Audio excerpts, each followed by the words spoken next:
ছিনতাইকারীদের স্বর্গরাজ্য মোহাম্মদপুর ও আদাবর এলাকা। জেল থেকে ছাড়া পেয়ে বেপরোয়া সন্ত্রাসীরা মামলা করতেও ভুক্তভোগীদের ভয়। যখন যেই ছিনতাইকারী গ্রুপ এই ঘটনাটি ঘটায় তাদেরকে আইনের আওতায় আনার পরে আরেকটি নতুন গ্রুপের তৈরি হয়। তাদের ধরার জন্য আমাদের নিয়মিত অভিযান চলমান রয়েছে। কুমিল্লায় আলোচিত ধর্ষণের ঘটনায় পর্নোগ্রাফি মামলার মূল আসামি শাহপরান গ্রেফতার। মুরাদনগরে পিটিয়ে ৩ জনকে হত্যায় হয়নি মামলা। দেশ গড়তে জুলাই পদযাত্রার চতুর্থ দিনে আজ ঠাকুরগাঁওয়ে এনসিপির কর্মসূচি। জেলার বিভিন্ন এলাকায় নেতারা করবেন জনসংযোগ পথসভা।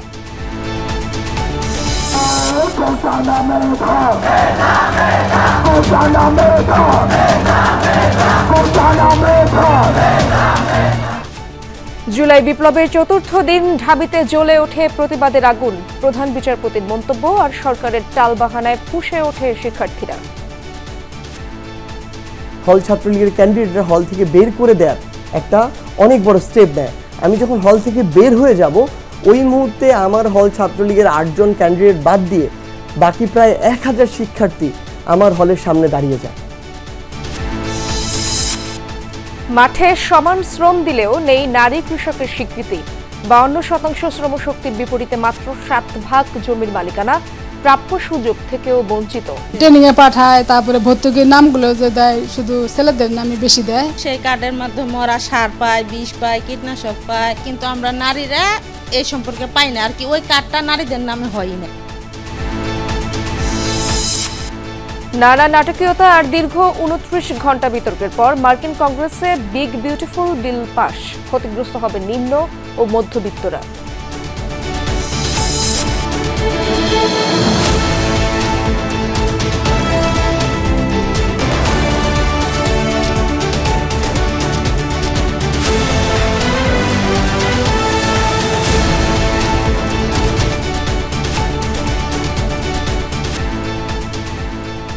দেখছিলেন শিরোনামগুলো। এছাড়াও দেশ বিদেশের আরো খবর নিয়ে দুপুরে বাংলাদেশে আপনাদের সঙ্গে আছি আমি ইশরাত জাহান।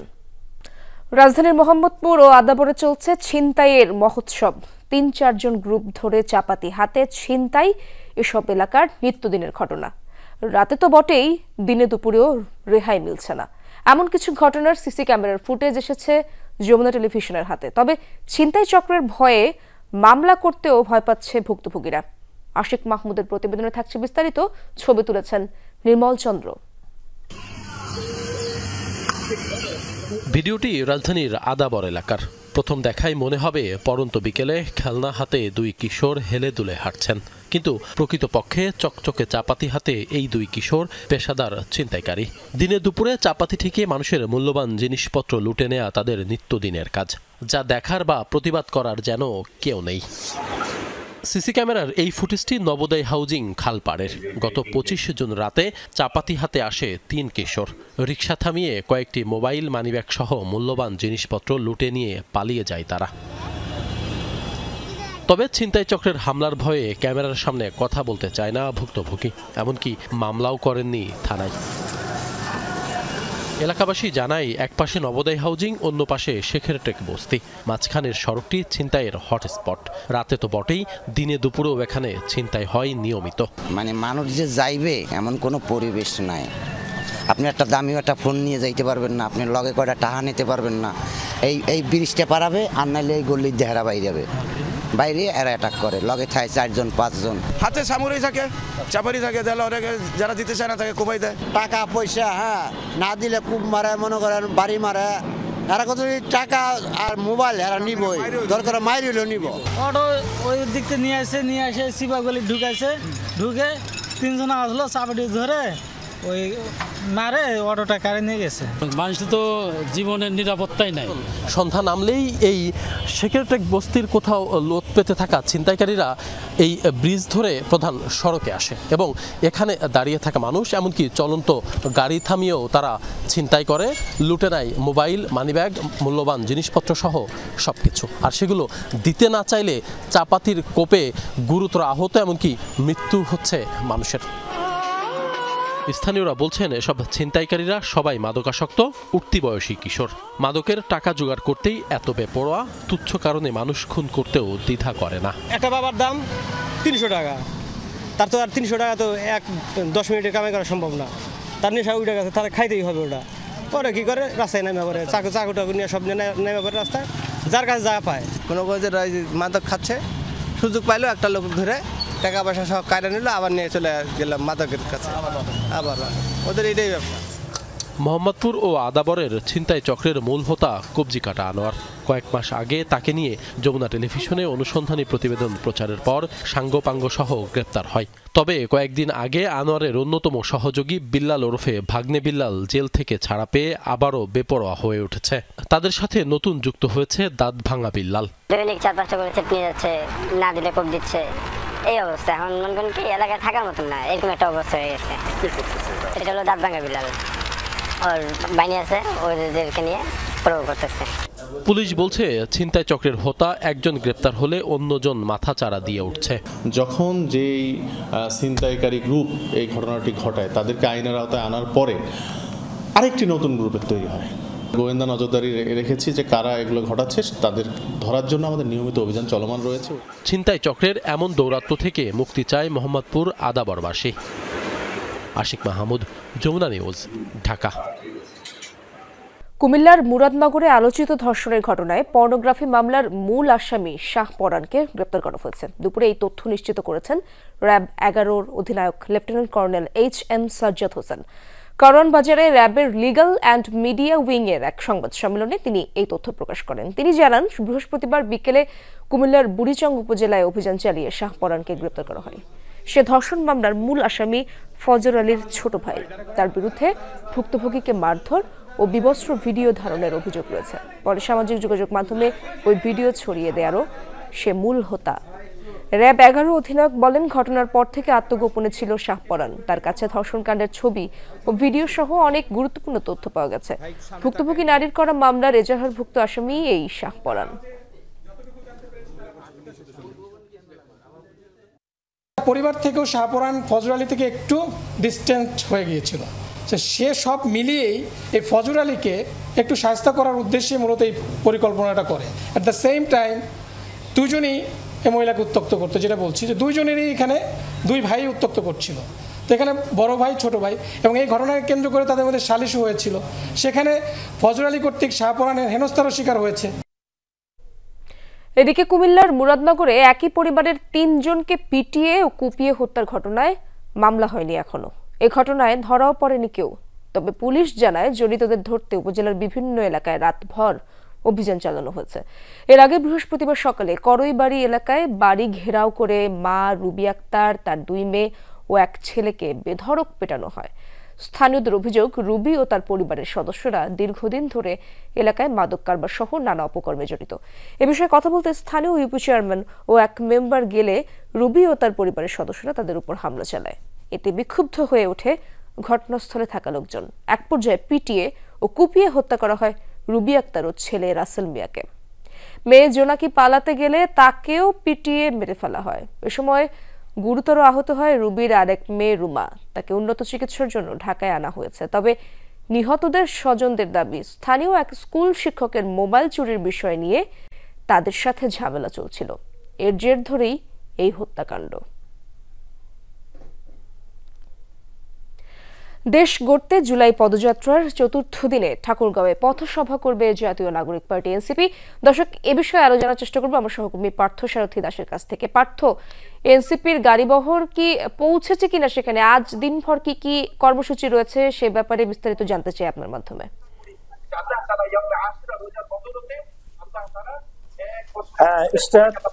এনসিপির যে গাড়িবহর, কেন্দ্রীয় নেতাদের যে গাড়িবহর, সেটি ঠাকুরগাঁয়ে পৌঁছেছে। কিছুক্ষণ পূর্বেই ঠাকুরগাঁয়ের যে পুরাতন বাস স্ট্যান্ড এলাকা, সেখানে তারা সেই গাড়িবহর সেখানে গিয়ে থেমেছে এবং কেন্দ্রীয় নেতারা সেখানে নেমেছিল। এবং সময় সংক্ষিপ্ততার কারণে আসলে আজকে আপনারা জানেন যে শুক্রবার জুম্মার নামাজ সেই কারণে আসলে সেখানে সেভাবে প্রোগ্রাম সংক্ষিপ্ত করা হয়েছে এবং সেখানে এনসিপির যে মুখ্য সমন্বয়ক নাহিদ ইসলাম তিনি সংক্ষিপ্ত বক্তব্য রেখেছেন এবং সেই বক্তব্যের পরেই তিনি জুম্মার নামাজে অংশগ্রহণ করার জন্য ঠাকুরের যে হাটবিলারি যে মসজিদ রয়েছে সেখানে মডেল মসজিদ সেখানে তিনি নামাজের জন্য এসেছেন, জুমার নামাজ আদায় করার জন্য এসেছেন।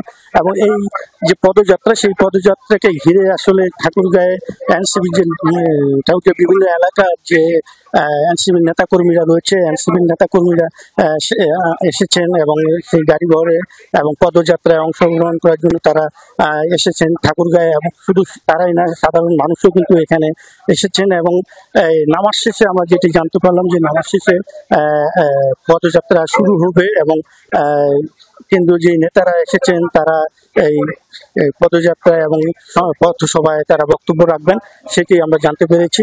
তো আমরা অপেক্ষা করছি জুম্মার নামাজ শেষ হলে আসলে সেই পদযাত্রা এবং পথসভা শুরু হবে। এই ছিল ঠাকুরগাঁ থেকে সর্বশেষ। পার্থ, ধন্যবাদ আপনাকে। পার্বত্য অঞ্চলের সীমান্ত সড়ক ঘিরে বাড়ছে পর্যটন সম্ভাবনা। মেঘ, পাহাড় আর সবুজের মিতালি উপভোগে দূর দূরান্ত থেকে ছুটে যান ভ্রমণ পিপাসুরা। তবে পর্যটকদের কণ্ঠে পরিবহন, পানি ও খাবার সংকটের আক্ষেপ।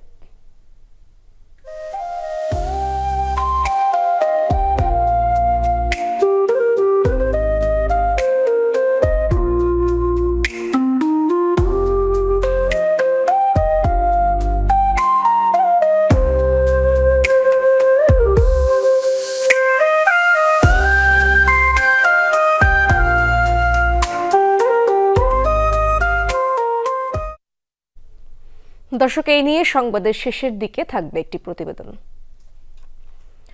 জুলাই গণ অভ্যুত্থানের প্রতিদিনই যেন এগিয়ে যাওয়ার গল্প।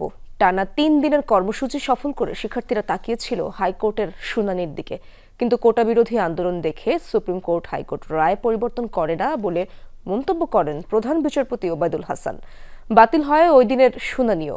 সরকারের টালবাহানাকে বৃদ্ধাঙ্গুলি দেখিয়ে প্রায় 5.5 ঘন্টা শাহবাগ অবরোধ করে রাখেন শিক্ষার্থীরা। প্রতিবাদ মুখর সমাবেশ থেকে আসে নতুন কর্মসূচি। আহমেদ রেজা জানাচ্ছেন বিস্তারিত।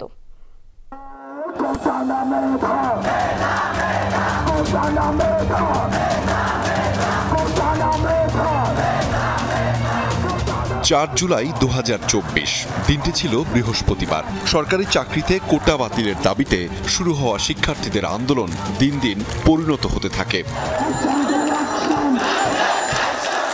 এদিন সকালে ঢাকা বিশ্ববিদ্যালয়ে শুরু হয় শিক্ষার্থীদের বিক্ষোভ। পরে মিছিল নিয়ে শাহবাগে অবস্থান নেয় তারা। প্রতিবাদী স্লোগানের প্রতিধ্বনির সাথে সরব হয় ঝুম বৃষ্টিও। প্রকৃতির বাধা উপেক্ষা করেই চলে আন্দোলন।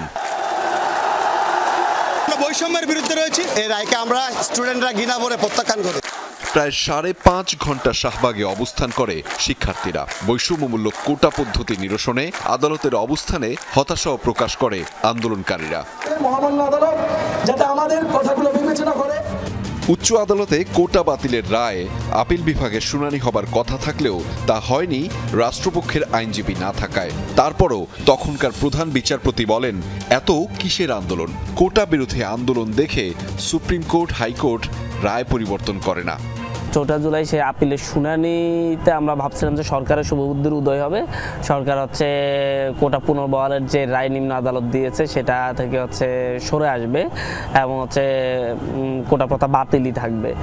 কিন্তু দেখা যাচ্ছে সেদিন সরকার কোনো ধরনের না করে একটা সময় চাই দীর্ঘ শুনানিতে এবং নিম্ন আদালতের রায়কে স্থগিত করে না। তবে প্রতিবন্ধকতাও ছিল। শিক্ষার্থীদের মিছিলে অংশ নিতে বাধা দিতে থাকে ছাত্রলীগ। এছাড়া মিছিল সমাবেশে বাধা দেয় পুলিশও। 4 জুলাই আমি জানি না আপনার মনে আছে কিনা, সেদিন আমাকে ছাত্রলীগের হাইকমান্ডের নির্দেশে হল ছাত্রলীগের ক্যান্ডিডেটরা হল থেকে বের করে দেওয়ার একটা অনেক বড় স্টেপ নেয়। আমি যখন হল থেকে বের হয়ে যাব ওই মুহূর্তে আমার হল ছাত্রলীগের 8 জন ক্যান্ডিডেট বাদ দিয়ে বাকি প্রায় 1000 শিক্ষার্থী আমার হলের সামনে দাঁড়িয়ে যায়। ছাত্রলীগের সেন্ট্রাল কমান্ড বাধ্য হয় তাদের দলের যারা নেতাকর্মী আছে বা ক্যান্ডিডেট আছে তাদেরকে বলতে যে এই ইস্যুটার মোড় যেন অন্যদিকে ঘুরিয়ে দেয়, তারা যেন আমার কাছে ক্ষমা চায় আমাকে যেন হলে ফিরিয়ে নেয়। সন্ধ্যায় 4 দফা নতুন কর্মসূচি ঘোষণা করে আন্দোলনকারীরা, যার মধ্যে রয়েছে অনলাইন অফলাইন মিটিং, দেশের সকল বিশ্ববিদ্যালয়ে বিক্ষোভ মিছিল এবং ক্লাস পরীক্ষা বর্জন। হলের গেট বন্ধ করে দেওয়া হচ্ছে যাতে শিক্ষার্থীরা আমাদের সঙ্গে যুক্ত হতে না পারে, কিন্তু প্রায় দিনই আমরা খেয়াল করতাম যে শিক্ষার্থীদের একটা অংশ তারা সাহস দেখিয়ে তারা এই বন্ধ গেট অতিক্রম করে তারা কিন্তু মিছিলে যোগদান করতেন। হাজার হাজার শিক্ষার্থী। আন্দোলনকে চাঙ্গা রাখতে ও শিক্ষার্থীদের সম্পৃক্ত রাখতে নতুন নতুন কর্মসূচি দেওয়ার ভিন্ন কৌশল ছিল সমন্বয়কদের মাথায়। আহমেদ রেজা, যমুনা নিউজ, ঢাকা। শুধু 2014-18 বা 24 নয়, 2008 সালের নির্বাচনও ছিল বিতর্কিত, এমন মন্তব্য করেছেন বিএনপির vice chairman doctor Asaduzzaman Ripon. সকালে প্রেস ক্লাবের এক প্রতিবাদ সভায় এই অভিযোগ করেন তিনি বলেন, আওয়ামী লীগকে পুনর্বাসনের জন্যই 1-11 সৃষ্টি করা হয়েছিল, যা ছিল বাংলাদেশকে ভারতের হাতে তুলে দেওয়ার নীল নকশা।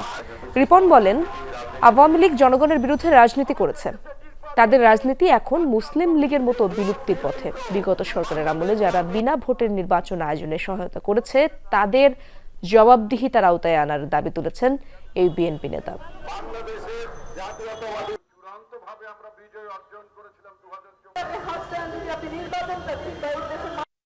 ভারতের আধিপত্যবাদ যাতে প্রতিষ্ঠিত হয় সেই উদ্দেশ্যে 1-11 সৃষ্টি হয়েছিল এবং সেই উদ্দেশ্য পূরণ করার জন্য 2008-9 যে নির্বাচনটা হলো সেই নির্বাচনের মধ্য দিয়ে বাংলাদেশের শেখ হাসিনার অবৈধ শাসন পাকাপোক্ত হয়েছে দীর্ঘ বছরের পর বছর। মাঠে কাজ করে জমিতে শস্য ফলান, অথচ মিলছে না কৃষকের স্বীকৃতি। কারণ নিজের নামে জমি নেই, অথবা কেউ কেউ চাষাবাদ করেন অন্যের জমিতে। ফসলি জমিতে মাথার ঘাম পায়ে ফেললেও অধিকাংশ নারীকে এখনো কৃষকের স্বীকৃতি দিচ্ছে না রাষ্ট্র। পরিসংখ্যান ব্যুরো বলছে, কৃষি শ্রমশক্তির 52% নারী, কিন্তু জমির মালিকানা না থাকায় কেবলমাত্র 7% নারীই পাচ্ছেন কৃষি সুবিধা। বাদবাকি বৃহৎ অংশের নারী কৃষক অবহেলায় বঞ্চিত হচ্ছে নিজের প্রাপ্য স্বীকৃতি ও সুযোগ থেকে। জামালপুরের দেওয়ানগঞ্জ ঘুরে এসে আরো জানাচ্ছেন ফারহানা ন্যান্সি, ছবি তুলেছেন লুৎফর রহমান। রুবিনা কৃষিকাজ করছেন প্রায় 20 বছর। নিজের নামে আছে 10% জমি, তবুও কৃষক হিসেবে পুরুষের মতো ভর্তুকি কার্ড কিংবা সরকারি কৃষি সুবিধা থেকে বঞ্চিত। সম্প্রতি অনেক কাঠ খড় পুড়িয়ে একটি কৃষি প্রশিক্ষণে নাম লিখিয়েছেন। ট্রেনিং এ পাঠায়, তারপরে ভর্তুকির নামগুলো যে দেয় শুধু ছেলেদের নামে বেশি দেয়, মেয়েদের নামে কম দেয়। আমার হাজবেন্ডের নামে যে কার্ড আছে, এই কার্ড ওই ভর্তুকি দিয়ে ওই সার 20 কেজি সার আর আপনার একটা সরিষা বীজের প্যাকেট 1 কেজি প্যাকেট, এটাই শুধু পাইছি। আমি যে 10% মালিক আছে, এটার মাধ্যমে আমি কোনোদিনও পাই। রুবিনা না হয় কোনো রকমে কৃষকের খাতায় নাম তুলল, কিন্তু বাকিদের কৃষি সুবিধা অথবা কৃষক হিসেবে তাদের অধিকারের কথাই অজানা। যাদের জানা তারা জমির মালিকানা সংক্রান্ত চক্করে পাচ্ছেন না স্বীকৃতি। ওদের একটা ভর্তুকি কার্ড আছে, সেই কার্ডের মাধ্যমে ওরা সার পায়, বিষ পায়, কীটনাশক পায়, তারপর স্প্রে মেশিন, এগুলা অনেক কিছু পায়, কিন্তু আমরা নারীরা এই সম্পর্কে পাই না। আর কি ওই কার্ডটা নারীদের নামে হয় না। আমরা ভর্তুকি কার্ড পাই না, কারণ পুরুষদের ভর্তুকি কার্ড বেশি আসে, মেয়েদের আসে না। নিয়ম অনুযায়ী স্বামীর জমিতে অথবা অন্যের জমিতে চাষাবাদ করলে কৃষক হিসেবে স্বীকৃতির সুযোগ তেমন একটা থাকে না। আমার নামে কেন হয় না? পুরুষের নামে জমি, এই জন্য পুরুষের নামে হয়। আর আমার জামাইয়ের নামে জমি হইলে জামাইয়ের নামে ভর্তুকি কার্ড হইল। জামালপুরের দেওয়ানগঞ্জ উপজেলার কৃষি কর্মকর্তার কাছে কাগজে কলমে নারী কৃষকের তথ্য জানতে চায় যমুনা নিউজ। কৃষি কর্মকর্তা জানান, 10 বছর আগে সবশেষ কৃষকদের তালিকা জরিপ করা হয়, এরপর আর সেই তালিকা হালনাগাদ করা হয়নি। তবে সম্প্রতি কিছু প্রকল্পে নারীদের যুক্ত করার দাবি করেন তিনি। সর্বশেষ আমরা 2014-15 সালে যখন আমরা কার্ড বিতরণ করেছি, 52,000 প্লাস আমরা কার্ড বিতরণ করেছি। এরপরে এই 10 বছর তো অনেক পরিবর্তন হয়েছে, আমরা এরপর নতুন কার্ড বিতরণ করিনি। বেশিরভাগ নারী কৃষকদের নামে কিন্তু আসলে নিজস্ব জমি নেই, তার হাজব্যান্ড বা অন্যান্য সূত্রে জমি পায়, তা সে হিসেবে আমরা তারা পেয়ে থাকি সুবিধাগুলো। মাঠ পর্যায়ে নারী কৃষকদের অধিকার উন্নয়নে কাজ করে মানুষের জন্য ফাউন্ডেশন। কর্মকর্তারা বলছেন তাদের সম্মুখীন হতে হয় নানা রকম চ্যালেঞ্জের। সামাজিক দৃষ্টিভঙ্গির বদল আর রাষ্ট্রীয় কাঠামোতে পরিবর্তন ছাড়া কৃষিতে নারীর অবদান স্বীকৃত করা যাবে না বলে মনে করেন তারা। কৃষিকাজ অর্থনীতি হওয়ার পরেও নারী শ্রমকে অর্থনীতিতে যুক্ত করা হয় না, তাতে আলটিমেটলি কি হয়, নারী কিন্তু একটা সময় দারিদ্রতার মধ্যে দিয়ে যায়। সরকারের কাছে আমাদের দীর্ঘদিনের কথা, প্রথমে নারী কৃষক হিসেবে স্বীকৃতি দাও, যাতে নারী কৃষক কার্ড পায়, নারী যাতে কৃষি লোন পায়, নারী যাতে ভর্তুকি পায়। বাংলাদেশের অর্থনীতির অন্যতম ভিত্তি যখন কৃষি, তখন 2025 সালে এসেও নারী কৃষক হিসেবে স্বীকৃতি পাচ্ছেন না। অথচ নারী কিষানীরা সমান পাল্লা দিয়ে পুরুষের সাথে প্রায় একই রকম কাজ করছে জমিতে। মজুরি বৈষম্য থেকে শুরু করে কৃষি সুবিধা বঞ্চিত এই নারীরা কৃষিতে যে অবদান রাখছে তার তেমন কোনো হিসেব নিকেশ নেই বললেই চলে। তাই নারী কিষানীদের জোর দাবি সরকারের কাছে তাদের যেন কৃষক হিসেবে স্বীকৃতি দেওয়া হয়। Farhana Nancy, Jamuna news, Dewanganj, Jamalpur. সবজির দামে যেন আগুন লেগেছে। 7 দিনের ব্যবধানে বেশিরভাগ পণ্যের দর বেড়েছে কেজিতে অন্তত 20 টাকা। হাত দেওয়ার উপায় নেই টমেটো, গাজর, বেগুন আর ধনেপাতায়। ব্যবসায়ীদের যুক্তি, টানা বৃষ্টির কারণে এই হাল। তার উপর নিম্নাঞ্চলের জমিতে পানি জমে নষ্ট হয়েছে অনেক সবজি। আরও জানাচ্ছেন সহকর্মীরা। এই মুহূর্তে কিছুটা মেঘের আনাগোনা কমেছে আকাশে। ছুটির দিন সকালে রোদের উত্তাপ যেমন বেড়েছে, সেই সাথে পাল্লা দিয়ে যেন সবজির দামেও গরম লু লেগেছে। যেমন ধরুন টমেটো, এখন দেশি টমেটোটা আসছেই না বলতে গেলে, আমদানি করে আনতে হচ্ছে, সেটির দাম 150 টাকার কাছাকাছি। গাজর, দেশি গাজর এই মুহূর্তেও পাওয়া যাচ্ছে, কিন্তু সেটির চাহিদা কম, যে কারণে বিদেশি গাজর কিনতে গেলে আপনাকে একই ধরনের দাম কিন্তু গুনতে হবে। বর্ষাকালের এই কাঁচামরিচের দাম নিয়ে সবার মনে খুব শঙ্কা জাগে, সেই শঙ্কা কিন্তু কিছুটা বেড়েছে, কারণ কেজিতে প্রায় 20 টাকা বেড়ে গিয়েছে এটির দাম। এবং ধনেপাতার দাম নিয়ে বাজারে এই মুহূর্তে বেশ আলোচনা হচ্ছে, যদি এটি খুব অল্প পরিমাণে লাগে, তারপরেও আমরা কিন্তু দেখতে পাচ্ছি দাম প্রায় 400 টাকা কেজি হাঁকা হচ্ছে। মাল যে কম আইতেছে, মানে যে কোনো সমস্যার কারণে মাল কম আইতেছে। বর্ষাকাল তো নিচু এলাকায় পানি থাকে, যে উঁচু এলাকার সবজি অল্প থাকে, সেই কারণে দামটা একটু বেশি। এই ছিল আমার কাছে রাজধানী সবজি বাজারের খবর। এবারে আমরা যশোরের সবজি বাজারের খবর জানতে চলে যাচ্ছি আমাদের সহকর্মী জাহিদ হোসেনের কাছে। দর্শক, আমরা রয়েছি যশোরের বড় বাজারে। আপনারা জানেন যে সারা দেশের যে সবজির চাহিদা 60% এই যশোর থেকে সরবরাহ করা হয়। গত এক সপ্তাহের ব্যবধানে যশোরের প্রতিটি সবজি 5 থেকে 10 টাকা সবজির দাম বৃদ্ধি পেয়েছে। এই বৃদ্ধি হওয়ার যে কারণটা মূলত বিক্রেতারা বলছে যে গত এক সপ্তাহ ধরে যশোরে যে বৃষ্টিপাতের পরিমাণটা বেশি ছিল, ফলে যে সবজির যে উৎপাদন সেটা ব্যাহত হওয়ার কারণে এই সবজির দাম বেড়েছে। বৃষ্টি হওয়ার কারণে ফসল নষ্ট হয়ে যায়, তাই 5 টাকা 10 টাকা বাড়ছে। হাত ঘুরে যে ফুলে তো এই যে পাইকারি যে খুচরা যে বাজারে এসেছে, সেখানে সবজির দাম 2 গুণ থেকে 3 গুণ দামে বৃদ্ধি পাচ্ছে। মাল তো প্রচুর পরিমাণে হয়েছে, এই অল্প বর্ষণে ক্ষতি হওয়ার কথা না। পটল ছিল 20 টাকা, সেটা হচ্ছে 30 টাকা। এখন আমরা চলে যাচ্ছি উত্তরাঞ্চলের চাঁপাইনবাবগঞ্জের সহকর্মী মনোয়ার হোসেন জুয়েলের কাছে। ধন্যবাদ। আজকে চাঁপাইনবাবগঞ্জের বাজারগুলোতে কিন্তু অনেকটা বিরূপ আবহাওয়ার কারণে ক্রেতা সমাগম কম। খুচরা সবজি বিক্রেতা তারাও কিন্তু বিষয়টা আমাদেরকে বলেছেন যে আবহাওয়াজনিত কারণে, আমদানি কম থাকার কারণেই সবজি বাজার একটু চড়া। পচে গেল, গাছ গোছালি মরে গেল, এই জন্য কিছুটা দাম বৃদ্ধি পেয়েছে। এই জন্য অস্বাভাবিক দাম নয়, অত্যন্ত দাম নয়, স্বাভাবিকের মধ্যেই আছে। সবজি বাজারের পরিস্থিতি বিগত সময়ের চাইতে, বিগত সপ্তাহের চাইতে তুলনামূলক একটু বেশি, এমনটাই আসলে অভিযোগ করছিলেন বিক্রেতারাও কিন্তু বিষয়টা স্বীকার করেছেন। প্রত্যেকটা সবজি 20-25-30 টাকা পর্যন্ত মানে দাম বেশি। সাপ্লাই চেইনটা যদি কমে যায় তাহলে পরে তো ডিমান্ডটা তো ঠিকই আছে, কিন্তু সাপ্লাই চেইনটা কমে গেছে, কাজে দাম তো একটু বেশি হবে। এই ছিল আমার কাছে শেষ পর্যন্ত। পাহাড়ে পর্যটনের নতুন দিগন্ত উন্মোচন করেছে নবনির্মিত সীমান্ত সড়ক। এটি যেন এক নতুন দর্শনীয় স্থান। পাহাড় চূড়ায় মেঘ আর সবুজের সৌন্দর্য উপভোগে দূর দূরান্ত থেকে আসছেন পর্যটকরা। অপার সম্ভাবনা কাজে লাগাতে সুযোগ সুবিধা বৃদ্ধির তাগিদ তাদের। সাইদুর রশিদ ইভানের তোলা ছবিতে জুবায়েদ ইবনে শাহাদাতের ধারাবাহিক প্রতিবেদনের তৃতীয়টি আজ।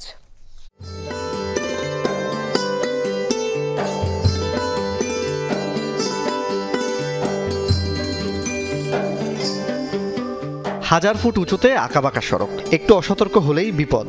এই পথ পাড়ি দিতে পারলেই সাক্ষী হওয়া যাবে অনন্য এক অভিজ্ঞতার। বলছিলাম বান্দরবান, খাগড়াছড়ি ও রাঙ্গামাটির সাথে যুক্ত সীমান্ত সড়কের কথা।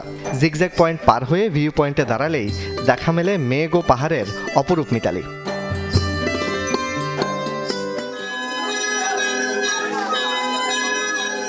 পাহাড়ি জনগোষ্ঠীর ইতিহাস, ঐতিহ্য ও সংস্কৃতি বেশ সমৃদ্ধ এবং বৈচিত্র্যপূর্ণ। মনোমুগ্ধকর সব পর্যটন কেন্দ্রের পাশাপাশি এসবও বড় আকর্ষণ, যা উপভোগের নতুন উপলক্ষ এনে দিয়েছে নবনির্মিত দৃষ্টিনন্দন সীমান্ত সড়ক। প্রতিদিন দূর দূরান্ত থেকে আসছেন দর্শনার্থীরা। এখানে চাইলে আসতে পারতো না, এখন মানে খুব সহজে বাইক নিয়ে বলেন, আপনি ছাদের গাড়ি নিয়ে বলেন, প্রাইভেট কার নিয়ে বলেন, খুব সহজে আসা যাওয়া যায়।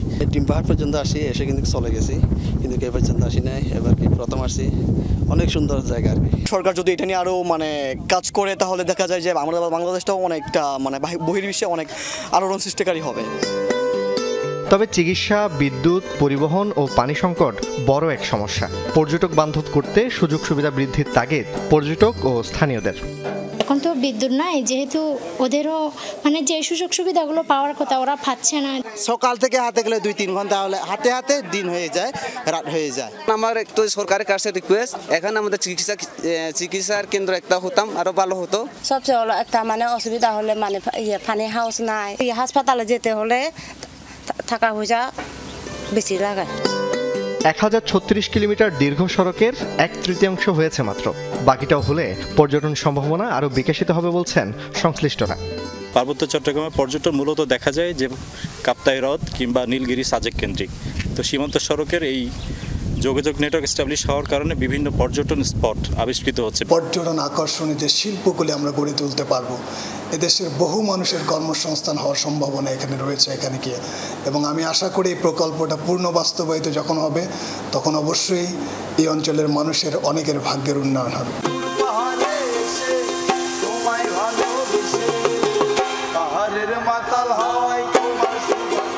জোবায়েদ ইবনে শাহাদাত, যমুনা নিউজ, চট্টগ্রাম।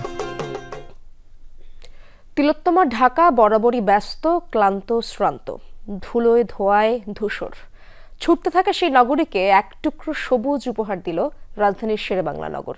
সেখানে বসেছে জাতীয় বৃক্ষ ও পরিবেশ মেলা 2025। নাগরিক জীবনে প্রকৃতির পরশের গল্প শোনাচ্ছেন সহকর্মী হাসিবুল করিম বিজয়, ছবি তুলেছেন সাজ্জাদ হোসেন শাকিল।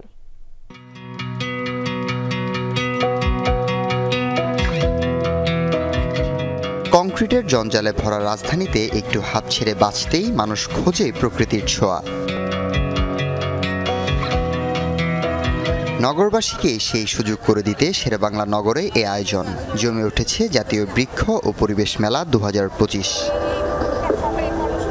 ছোট বড় বাহারি গাছে ভরপুর মেলা প্রাঙ্গণ।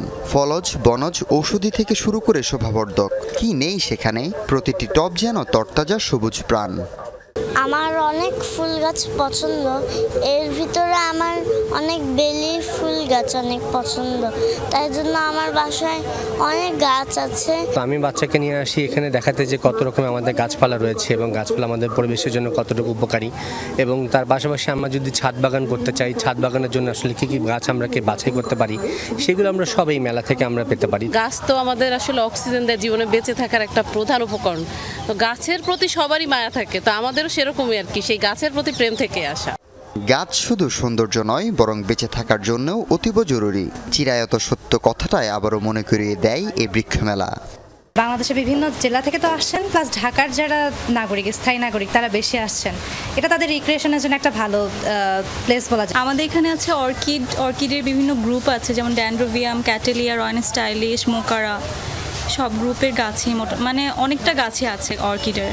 এখানে আপনার ফুলের গাছ, ফলজ গাছ, বনজ গাছ, শোভাবর্ধনকারী গাছ, সব গাছে পাওয়া যায়। শিশুদের হাতে গাছের টব, তরুণদের চোখে পরিবেশ রক্ষার অঙ্গীকার, আর প্রবীণরা খুঁজে নিচ্ছেন স্মৃতি। সব মিলিয়ে যেন মিলন মেলা। সবুজে সাজানো শহর শুধু সৌন্দর্যই বাড়ায় না, নাগরিক জীবন কি করে প্রাণবন্ত। তাই বৃক্ষমেলা শুধু গাছ কেনার জায়গা নয়, বরং প্রকৃতির সাথে বন্ধুত্ব গড়ার একটি সুযোগ। হাসিবুল করিম বিজয়, যমুনা নিউজ, ঢাকা। টানা 29 ঘন্টা বিতর্কের পর অবশেষে আলোর মুখ দেখল বিগ বিউটিফুল বিল। বৃহস্পতিবার মার্কিন প্রতিনিধি পরিষদে মাত্র 4 ভোটের ব্যবধানে পাশ হয়েছে আলোচিত ব্যয় ও কর সংকোচন বিলটি। আইনে পরিণত হওয়ার জন্য এখন শুধু অপেক্ষা মার্কিন প্রেসিডেন্টের স্বাক্ষরের। শুক্রবার স্থানীয় সময় 5টায় তাতে সই করার কথা রয়েছে ডোনাল্ড ট্রাম্পের। এর আগে বিলটির পাশ হওয়া ঠেকাতে কংগ্রেসে দীর্ঘ 9.25 ঘন্টা বক্তব্য দেন এক আইন প্রণেতা। বুধবার মার্কিন প্রতিনিধি পরিষদে দ্বিতীয়বারের মতো উত্থাপন করা হয় আলোচিত সমালোচিত বিগ বিউটিফুল বিল। চূড়ান্ত অনুমোদনের জন্য বিলের পক্ষে বিপক্ষে ভোট দেন আইন প্রণেতারা। এর আগে কংগ্রেসে চলে নানা নাটকীয়তা। দীর্ঘ 29 ঘণ্টা ধরে চলে যুক্তি পাল্টা যুক্তি। বিল পাশ ঠেকাতে অভিনব পন্থা অবলম্বন করেন ডেমোক্র্যাট নেতা হাকিম জেফরিস। বুধবার ভোররাত 4:53-তে বক্তৃতা শুরু করেন তিনি। একটানা 8 ঘণ্টা 46 মিনিট পর দুপুর 1:38-এ থামেন শীর্ষস্থানীয় এই নেতা। তবুও আটকানো যায়নি বিলটিকে। প্রতিনিধি পরিষদে 218-214 ভোটের ব্যবধানে পাশ হয় কর ও ব্যয় সংকোচন সংক্রান্ত বিলটি। ডেমোক্র্যাটদের 212 সদস্যের সকলেই অবস্থান নেন বিলটির বিরুদ্ধে। সাথে যুক্ত হন আরও 2 রিপাবলিকান নেতা। দল হিসেবে আমরা যা করতে চেয়েছিলাম তার একটি লক্ষ্য ছিল, আমরা সেই সুযোগ নষ্ট করতে চাইনি। যারা আমার পেছনে দাঁড়িয়ে তাদের উপর বিশ্বাস রেখেছিলাম, প্রত্যেকের উপরই। তাদের উদ্দেশ্য সঠিক, তারা ইতিহাসে সর্বশ্রেষ্ঠ জাতি সেবা করার চেষ্টা করছে। বিলের বিরুদ্ধে অবস্থান নেওয়া আইন প্রণেতাদের দাবি, ধনীদের জন্য উপহারস্বরূপ বানানো হয়েছে এই বিল, যাতে সরকারের অব্যবস্থাপনা ও দুর্নীতির নিদর্শন বিদ্যমান। অবশ্য ডোনাল্ড ট্রাম্পের দাবি তাদের থেকে পুরোটাই উল্টো। এটি এখন পর্যন্ত পাশ হওয়া সবচেয়ে বড় বিল, যা আমরা উদযাপন করছি। এই বিল আমাদের দেশকে একটি রকেট শিপে পরিণত করবে। সত্যি দুর্দান্ত একটা বিষয়। যুক্তরাষ্ট্র প্রতিটি ক্ষেত্রেই ভালো করছে। কাল মার্কিনিরা গর্ববোধ করবে। শুক্রবার বিলটিতে স্বাক্ষর করবেন প্রেসিডেন্ট ডোনাল্ড ট্রাম্প। তারপরই এটি আইনে পরিণত হবে। এ উপলক্ষে হোয়াইট হাউসে জাঁকজমকপূর্ণ এক অনুষ্ঠানেরও ঘোষণা দিয়েছেন তিনি। অনিক রহমান, যমুনা নিউজ।